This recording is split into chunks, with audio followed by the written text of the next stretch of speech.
The hate list is headlined by Puka Nacua and Cooper Kupp because, as we keep hearing from Sean McVay, the Rams not expected to play their starters. Nico Collins, the Texans, it could be kind of a hybrid performance, maybe a half, maybe nothing.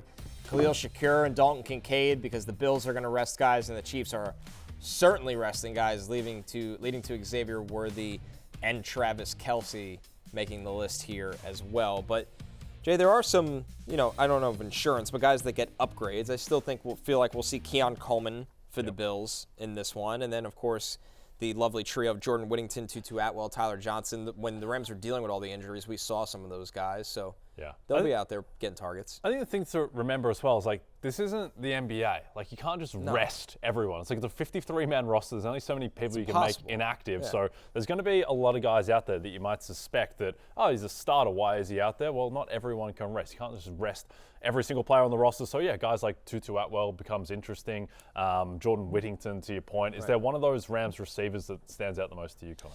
Maybe Tutu Atwell, just because he's somebody that can break a bigger play. I know, but then you look at the target share and you kind of gravitate to Jordan Whittington, who's going to eat up a lot of the short area stuff. Maybe they'll use him in motion a lot. So I would look at Whittington there. And then Matthew, as much as the Broncos are playing to win and they have a really tough defense, at the end of the day, Carson Wentz is auditioning for his future as well with the Chiefs, which maybe leads to some opportunities for their backup wide receivers. We know they're going to be resting the top guys.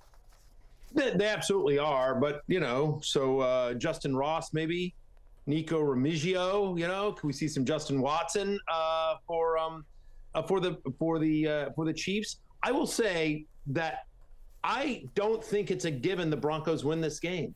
I get it; they're resting. It's going to be a lot tougher. But to Jay's point, which is a really good one, that they're gonna have to have some real players out there.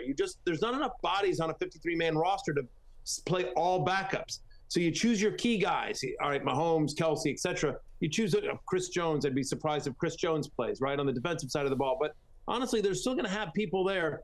It's still a Broncos team that they're still professional football players. Andy Reid is going to try to win the game with the players that are out there. And in some ways, again, I understand why Denver's the favorite, and they should be the favorite, but I don't think it's a foregone conclusion that they win this game. Carson Wentz has at times in his NFL career played great.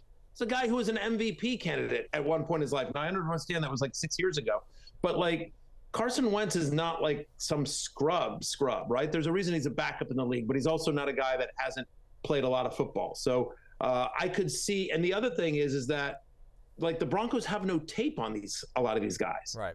There is a factor of unknown. What does Carson Wentz look like in a Chiefs uniform running that offense? What's he look like throwing to Noah Gray? I don't know. So I think Kansas City plays this closer. What's the line, Jay? I looked at it too. 10.5. I bet you the Chiefs cover that. I don't know. I don't think the Broncos blow them out. Yeah, well, Carson Wentz himself is a reminder that weird stuff happens in the final week of the season. Back in 2021, he was a 17-point favorite in Jacksonville in a game that the Colts needed to win to make the playoffs. And much to my chagrin, as I was heavily invested in the Colts doing that, he got blown out. And so, we think that the Chiefs will probably lose to the Broncos. The Bucs will probably blow out the Saints, but just don't be shocked. Weird stuff can happen. It's a football game. One tipped ball, pick six, everything changes. So, still room for weirdness.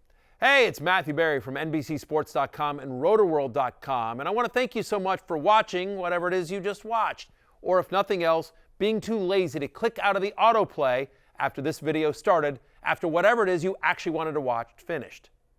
But now that you're here, I'd like to take a moment here to ask you respectfully now, okay? I'm asking you respectfully to subscribe to the NFL on NBC YouTube channel.